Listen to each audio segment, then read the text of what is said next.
There are moments in life when silence speaks louder than any scream.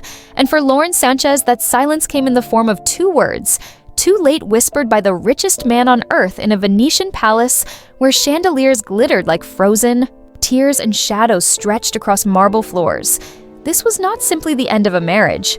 It was the unveiling of a carefully designed plan, a plan crafted with such patience and precision that it revealed how power moves not in the spotlight, but behind velvet curtains and golden masks. What looked like a love story to the world was in truth a performance staged with every detail chosen for strategy, not sentiment.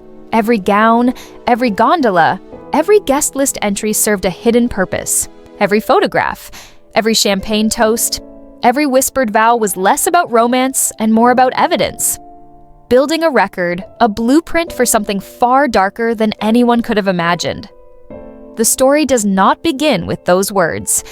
It begins months before in the glass towers of Manhattan law firms where doors remain closed to outsiders and conversations echo only among those who trade in power.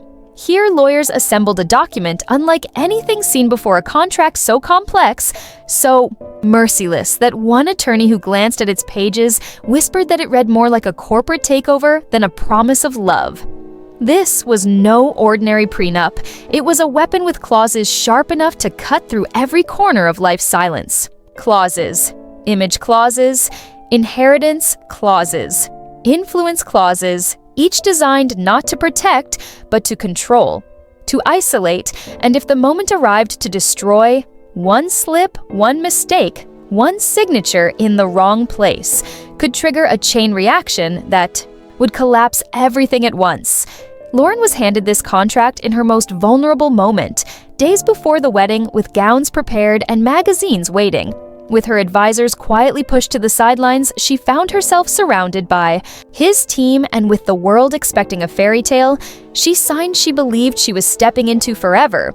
But in truth, she was stepping into a labyrinth carefully built by the sharpest legal minds money could buy. The wedding itself in Venice became the opening act of a drama.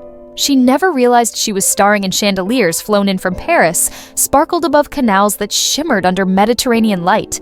Guests dressed in the most exclusive designer gowns, clinked glasses believing they were celebrating love.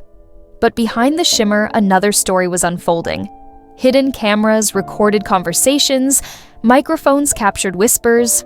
Photographers documented not just beauty, but evidence what the world believed was the fairy tale of the decade was in truth the first move in a game where every smile, every laugh, every casual comment would later return as proof. The 30 days that followed were not a honeymoon. They were a countdown. Lauren walked through her new life glowing with the belief that she was rising into her role as the new face of billionaire power, yet unseen forces were already at work. Algorithms scanned her social media looking for violations. Investigators tracked her lunches, her shopping trips, her conversations with friends. Every public appearance, every quote, every photograph was quietly logged and cataloged. She thought she was shaping her image. She thought she was building her brand, but in reality, she was constructing her own case file piece by piece. Every magazine cover, every gala, every spontaneous speech was marked, cataloged, and saved. The turning point arrived quietly, not with a scandalous headline, but with whispers. Whispers of betrayal. Whispers of meetings with media figures, of conversations with entertainment executives, whispers that drifted too close to the orbit of rivals. And in the world of extreme wealth, betrayal is never just personal. It is political, it is financial, it is survival. Once those invisible lines were crossed, her fate was sealed. When the strike finally came, it was not hesitant, it was swift and devastating. Lawsuits filed in multiple states, assets frozen, networks, informed alliances dissolved within hours. Doors that had once opened to her closed without hesitation. Hollywood executives stopped returning calls. Political allies began to distance themselves. Social circles turned away. Reputation in those elite rooms is currency, and hers had been stamped as counterfeit. Every contract she touched carried hidden clauses waiting to collapse. Every opportunity she tried to seize was already compromised. The very magazine covers and speeches that had lifted her image now stood as evidence against her without realizing it. She had built the walls of her own cage, What made this plan so devastating was not only the financial precision, but the social exile that followed. No charity could comfortably accept her.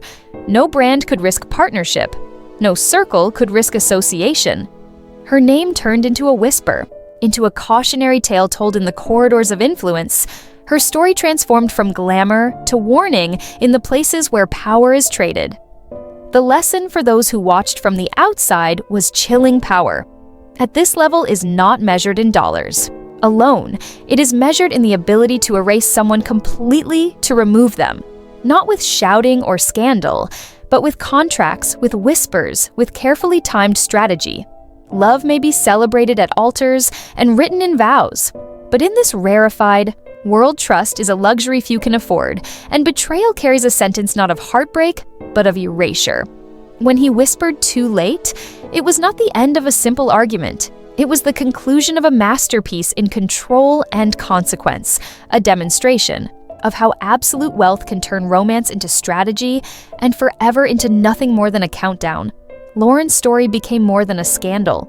It became a study in how the machinery of power works behind closed doors, and how in those circles, the greatest danger is not falling out of love, but falling out of alignment in the end.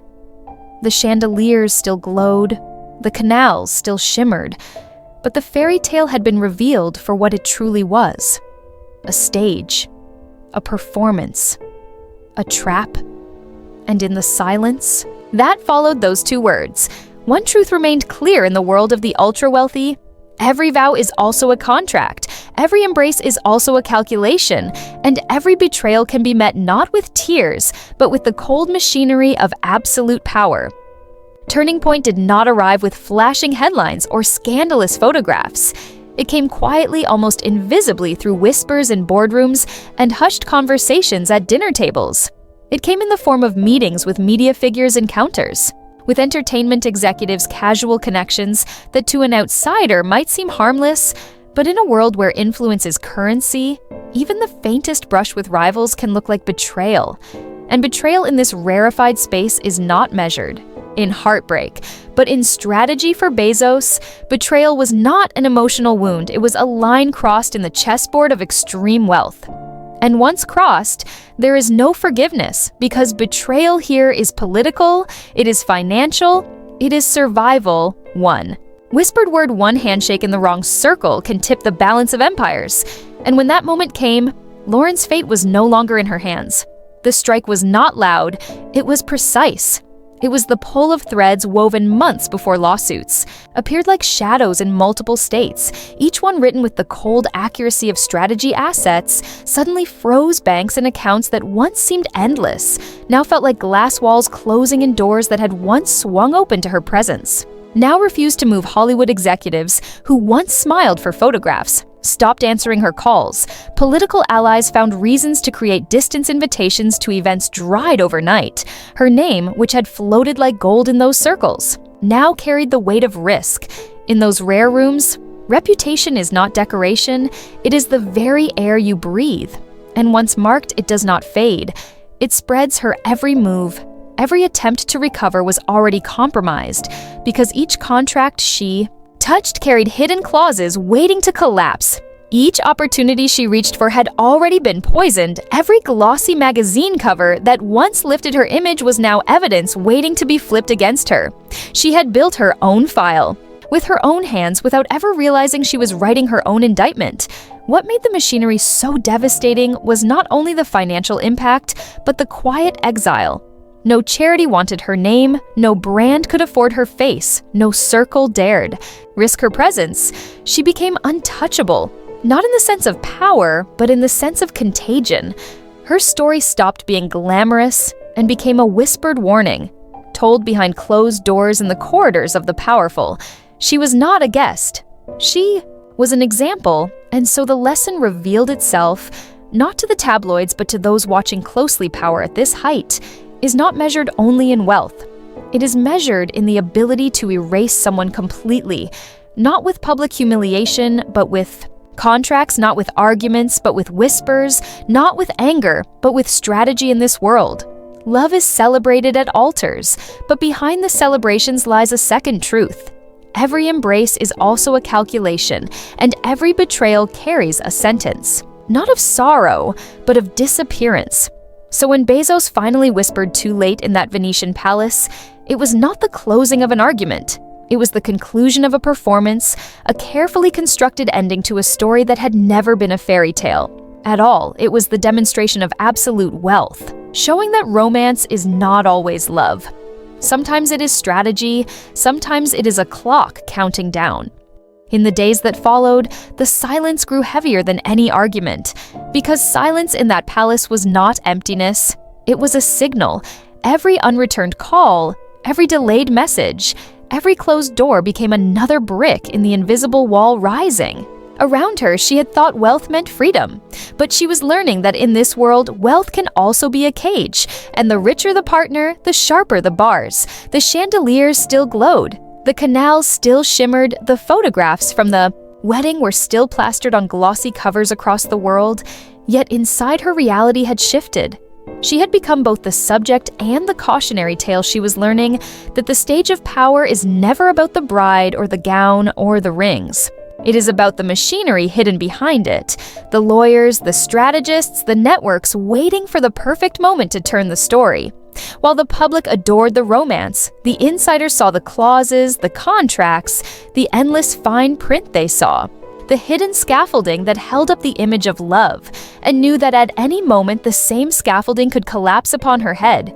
Because in this system, nothing is personal. Everything is leverage. Her social media posts, once crafted to display. Glamour now became monitored signals. Each caption read like evidence, each photograph tagged like an entry in a file. Algorithms dissected her words, not for beauty, but for breach. She thought she was building an image, but the image was building. Her cage, every click, every share, every viral moment, not a victory, but another nail sealed in place by her own hands. The countdown did not end with an explosion. It ended with isolation. Her circle shrank until it was a whisper. Allies disappeared until there was only silence events where her presence once meant prestige. Now treated her name like a liability. She could still walk into rooms, but she no longer carried gravity. She was a shadow of what she had been, not because she had lost herself, but because she had been carefully unmade. And that is the true power at this level. It is not loud. It does not need to shout. It simply rearranges the air around you until you find yourself erased without anyone needing to raise their voice. Because erasure here is not cruelty, it is method. So the fairy tale everyone believed they were watching was revealed for what it always was. A stage, a performance, a trap dressed in flowers and light. Her vows became clauses, her embraces became calculations. Her future became a timeline already written. And when the whisper too late fell into the silence, it was less a heartbreak and more a verdict. The wedding in Venice was sold to the world as a love story written in gold and water. It was not simply an event.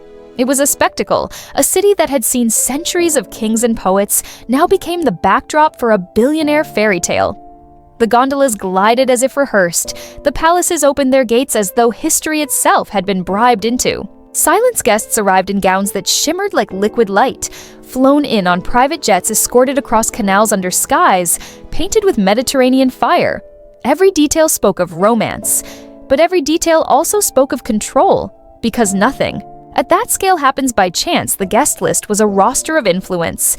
Each invitation, a chess move, each seating arrangement, a calculation who sat beside whom, who toasted first, who entered last, every glance choreographed for a narrative greater than love. The chandeliers themselves became part of the theater. Flown in from Paris, crystals cut so fine, they seemed to trap the light and hold it captive. They glittered not just for beauty, but for symbolism. Each sparkle a frozen tear, each shadow a reminder that even in brilliance darkness lingers. And while the cameras focused on the bride's smile, other cameras, the hidden ones, watched with colder intent.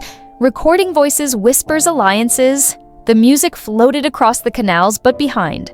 The melodies was the hum of surveillance microphones that captured words never meant to be repeated, laughter that would later be analyzed, gestures cataloged as evidence.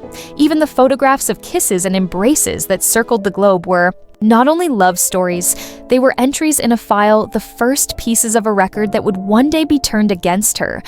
And when Lauren walked through that palace lined with velvet and gold, she believed she was stepping into eternity. She believed the candles were lit for romance, the flowers arranged for beauty. But in truth, they were lit for witnesses and arranged for evidence. Because this was not only a wedding, it was an opening act. And the audience was not only the world watching on, screens. It was the machinery of power seated in silence behind the curtain. So when the vows were spoken, they echoed not just as promises of devotion, but as clauses written in another language. When the rings were exchanged, they were not just symbols of love, but locks on a door she did not realize she was entering. And when the applause roared across Venice, it was not only for celebration, it was for the perfect execution of a performance that looked like forever, but was already ticking toward an ending. The morning after the wedding should have been light champagne on balconies and whispered promises under Venetian skies.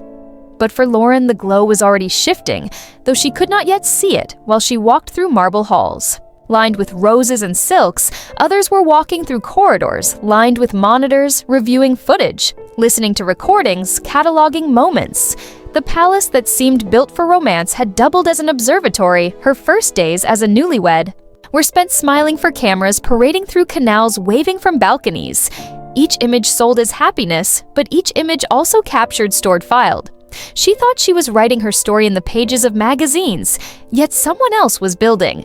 A case in folders marked confidential, her dresses, her jewels, her expressions. Even her pauses became notes in the margins of a larger script. The toasts from the reception echoed still in her ears. Words of love, of unity, of new beginnings yet tucked. Into those very toasts were careful cues, investors, businessmen, politicians, each raising a glass. Not just for romance, but for alignment, who congratulated most warmly, who looked away, who whispered, instead of clapping. All of it mattered because in this circle, nothing is random. Nothing is wasted. The first week was filled with celebrations in Paris, in Rome, in private villas where her presence glittered like a jewel. But with each event, she noticed details that seemed insignificant at first. A waiter who lingered too close, a camera placed not toward the stage, but toward her, a question repeated in different words by different faces. The sense that every step was not only watched, but measured. By the second week, the celebration turned into monitoring. Magazines praised her elegance, while analysts scanned her quotes. Journalists photographed her smile, while investigators dissected the angle of her hand on his arm. What she wore, what she said, what she implied. All of it became data. She believed she was stepping into the role of a partner, but in truth, she was stepping onto a stage where every movement was a performance, judged by those who held the script. By the third week, she had settled into the rhythm of power lunches, gala charity appearances. But beneath the glamour, the scrutiny sharpened. Her lunches, logged her shopping trips, noted her calls, cross-checked with schedules of others. Her friends texted her as if nothing had changed yet in another room, those same. Conversations were already being analyzed. Who was she laughing with? Who did she mention whose name slipped into her sentences? And so the honeymoon never arrived because there was no honeymoon. There was only the countdown every day, another page. Turned another piece of evidence added to the file. She thought she was glowing in the warmth of forever. But in truth, she was standing under a spotlight so bright, it left no shadow unseen. At the end of the day, Hollywood isn't just about glamour and red carpets. It's about power, secrets, and the scandals that often stay hidden until the truth forces its way into the spotlight. Whether it's courtroom drama, relationship, chaos, or behind-the-scenes deals, one thing is certain: the story never ends here, and as always, we'll be watching, digging, and uncovering the pieces others try to keep buried.